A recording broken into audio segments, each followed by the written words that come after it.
Cocaine Bear came out in February, and a lot of people went to go check out that film. That film was very meh for me, and here we have a mockbuster film called Cocaineshark that will be coming to DVD in July. What did I think about this film as I got an early screener? Well, stick around and let's discuss it. A mafia drug lord has unleashed a new highly addictive stimulant on the streets called HT25, derived from sharks held captive in a secret lab, and which causes monstrous side effects. The film stars Samantha Coolidge, Ryan Dalton, Natalie Himmelberger, Titus Himmelberger, Jeff Kirkendall, Noyes Lawton, and was directed by Mark Polonia. And he's done a lot of these mockbuster films, 80 films to be exact. I've never seen any of them but this one.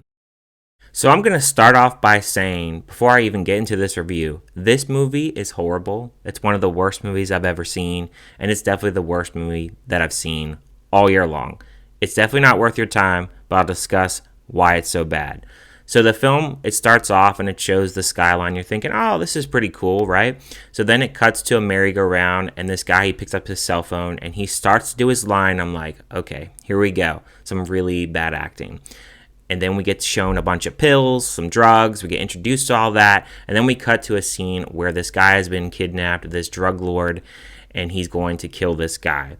And the acting is horrible. The convincing role, it's not there. They kidnap him, and he could really care less that he's even kidnapped. He's like, oh, no, don't kill me. I mean, it's just really bad. It's like they're reading their lines on a piece of paper. It's really that bad. Then when they're trying to kill this guy, the guy shoots him and he falls in the tank. And when he shoots him, it's almost like he's using a flare gun or something. It looks really bad. I mean, it doesn't even look convincing that he even shot the guy. He falls into the shark tank, and then it cuts to like a TV screen, and it shows like a bunch of blues for like the water, and it shows the bubbles. And then the actual screen, it just turns red. So I guess he was eaten and he was killed, and that's your first kill. The film's plot is so jumbled up. It's such a mess. We have this guy that is in the hospital, and he's telling his story, and we get to hear him narrate throughout the entire freaking film. And then we have a couple that is falling in love here, and they're taking these drugs and they're having all these different shark dreams. And speaking of the sharks in here, there are a bunch of different sharks. It's not like Jaws where you have one kind of shark and they're looking on the hunt for them and stuff. No, this is like 3 or 4 different sharks, and they're all differently designed. There's another kill in here that's about, I would say, 30 minutes in or so, and you have these two guys talking, and when the guy actually walks away, you have this floaty looking shark. The way that he kills him, you see these claws go on screen, and they like strike his face, and you see 3 little blood marks, or really what I should say, hot sauce. It looks like hot sauce is just sprayed all over his face. It looks really bad. A lot of the kills in here, that's how they are. They're really stupid, have no creativity to them, and they don't even make me laugh. It's just really dumb.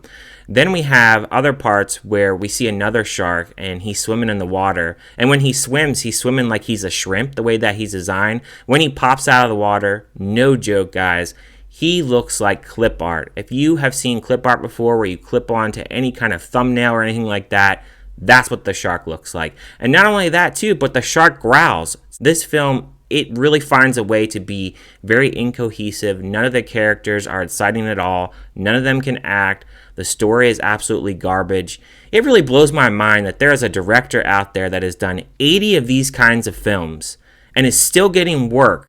This movie is bad, and it definitely falls upon that. It's definitely one of the worst movies that I've seen ever.